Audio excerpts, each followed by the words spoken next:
काय घटना घडली होती नेमकी? आमच्या नातीला आम्ही काल सकाळी टाकळीपुराच्या तालुका 40 गावात पोलिओचा डोस व ते एक दुसरा डोस देण्यासाठी घेऊन गेलो.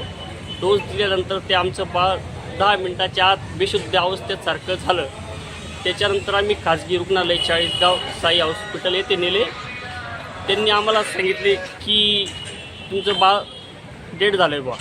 मग आम्ही परत घरी नेले व ज्या PC सेंटरवर तिथे डोस दिलेले होते त्यांना संपर्क साधला व त्यांना सांगितले की आमच्या बाळाचं असं झालं. ते म्हटले की असं काही होत नाही, डोस दिल्याने काहीतरी दुसरा प्रॉब्लेम असेल.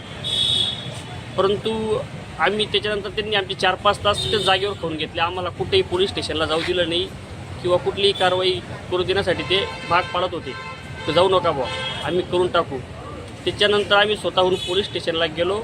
त्याच्यानंतर PI साहेब स्वतः आमच्यासोबत ट्रामा केअर सेंटर 40 गाव येथे आले व त्याच्यानंतर ही पुढची प्रोसेस आली व जळगाव येथे आम्ही रात्री 2च्या सुमारास आलो.